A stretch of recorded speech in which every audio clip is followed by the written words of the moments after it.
The Himalayas, ageless, serene. Yet how many of us have explored the valleys mothered by these proud mountains? Valleys whose history is an integral part of the story of this subcontinent. Two such valleys north of the Punjab are among the most famed, Kangra and Kullu.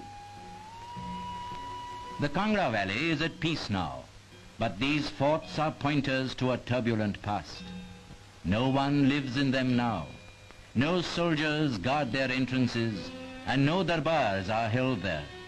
Yet, only 100 years ago, they were the nerve centers of this lyrical land, a lyricism which finds expression in the great school of Pahari painting. On the fringe of the valley stands a famous temple. There are no immortal images here, only an immortal flame, which, legend says, emerges from the fiery mouth of the goddess Jwalamukhi. Beyond the verdant valley, rising abruptly, are the mountains of the Dauladhar range, or the White Ridge. They span the entire length of the valley from west to east, feed the rivers with their snows, bring fertility to the soil. The Kangra Valley is well known for its rich paddy fields and its sprawling tea gardens.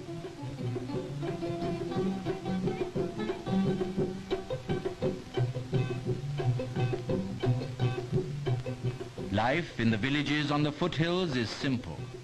The Dogras and the Gaddis, the two communities which inhabit the valley, work hard to provide themselves with all that they need.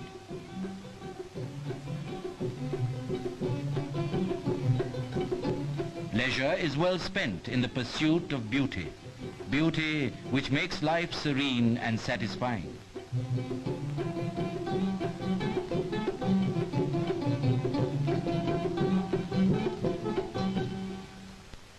The Gaddis are essentially shepherds, not typical nomads, but people who lead an outdoor life searching for pastures, roaming the neighboring hills and valleys, living and eating wherever their sheep happen to be.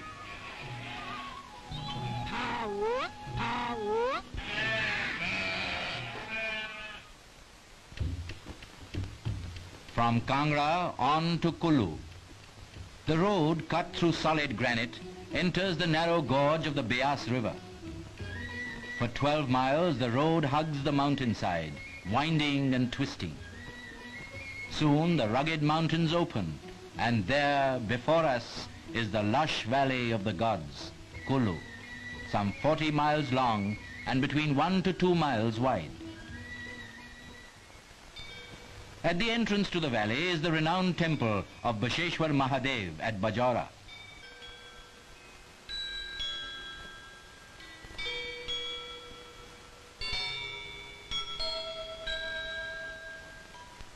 Beyond Bajara, the fertile valley, covered with paddy fields and fruit orchards.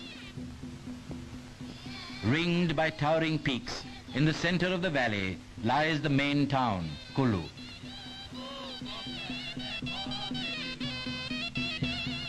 "23 miles beyond is Manali, the most important market for trade and commerce in the valley. The valley, as it were, meets here.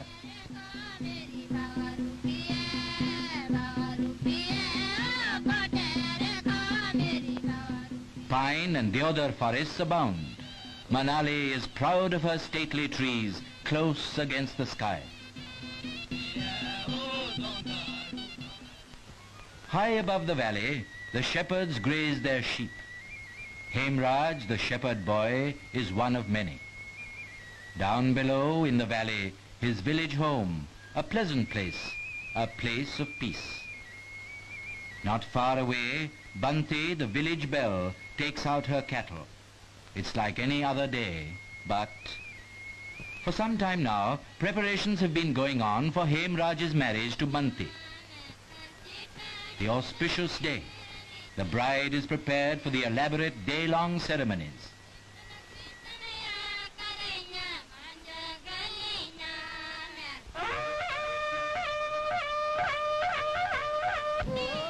The bridegroom and his party are ready to leave for the bride's house. The groom's sister offers arti, the traditional blessing.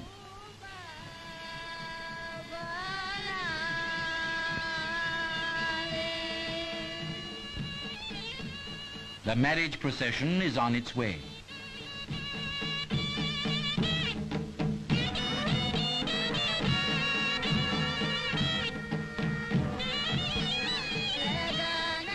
The bride's mother welcomes the young man who comes to take her daughter away.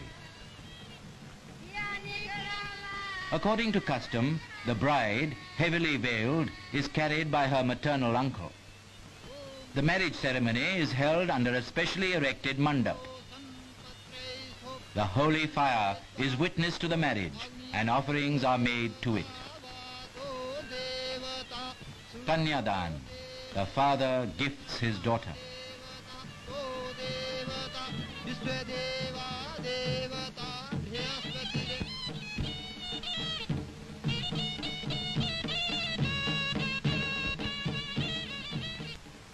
They walk round the holy fire 7 times, and they are man and wife.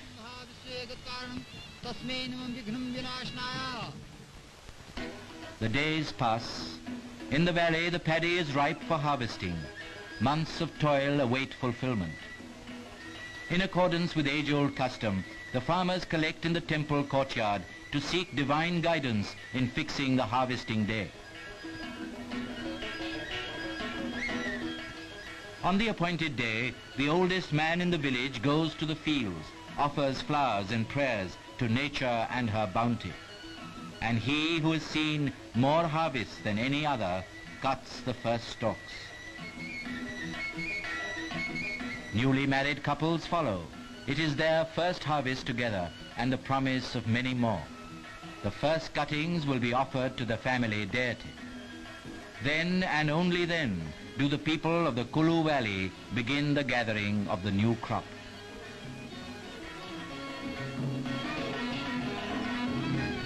From the fields, the menfolk visit the temples and shrines and make their offerings. Meanwhile, the women thresh the paddy, prepare for the harvest feast. The paddy is roasted in a common kitchen. This has been so for as long as one can remember. In the evening, the freshly harvested paddy is cooked in every home. It is said by some that each harvest of paddy has its own flavor.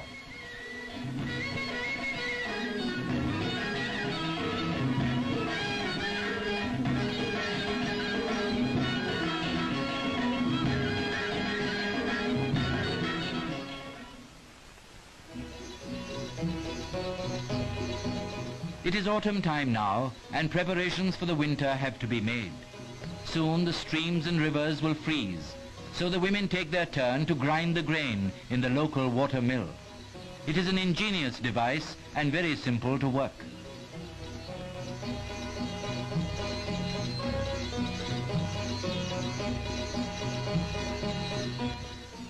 The hunt for wood, fodder and grass is important. Stocks must be built up to cover the winter months.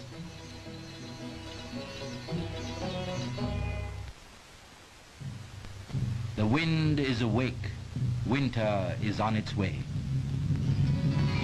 And then the snow, the beautiful snow, filling the sky and the earth below. But the business of living goes on, as always. Even the sheep must be taken out and fed.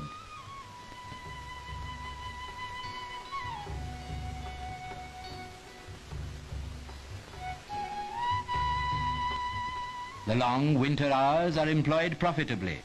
Some weave the famous Kulu shawls. Others spin yarn or yarns by the fireside.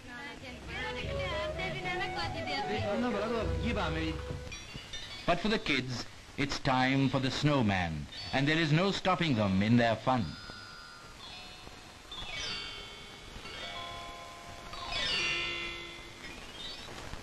Now, the snow line on the mountains begins to recede. Spring is bursting through. And with spring comes new life.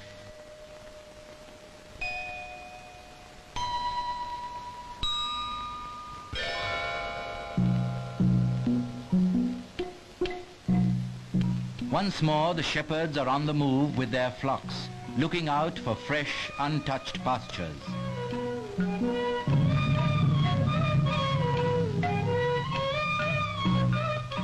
Once again, the farmers turn to their fields, which must now be prepared for sowing.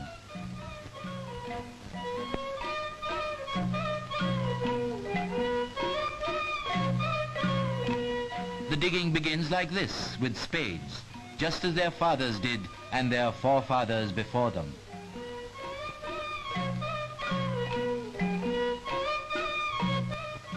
When the summer comes, the passes to other valleys open. Sheep and mules laden with cloth, salt, sugar and spices trudge across the Rohtang Pass on to Lahore and Spiti, on the other side of the mountain. From there they will bring back wool and kut, an important medicinal herb.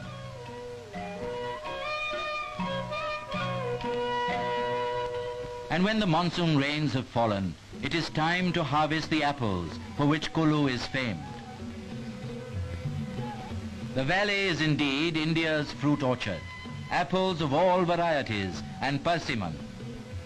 The way of life is well ordered in these mountain regions, in tune with the coming and going of seasons.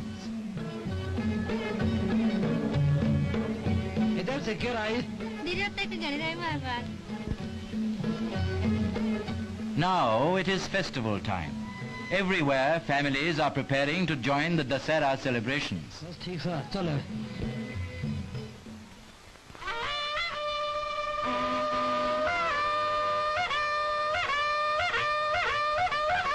All over the valley, devatas, images of the local deities, are taken out of the village temples and brought in colorful procession to the ancient town of Kulu.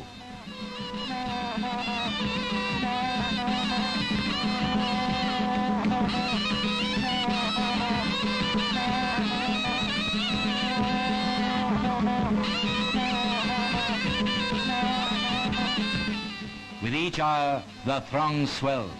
All the devatas are here, following the chariot of Raghunathji. He is the presiding deity of the valley. These celebrations recall the story of the Ramayana, of the triumph of good over evil.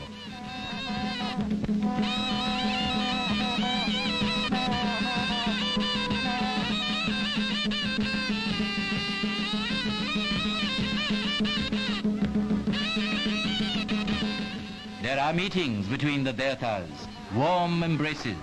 A whole year has passed since they last met.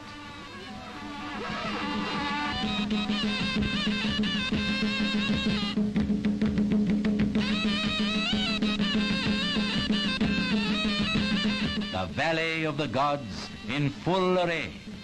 The gods and their people together inseparable.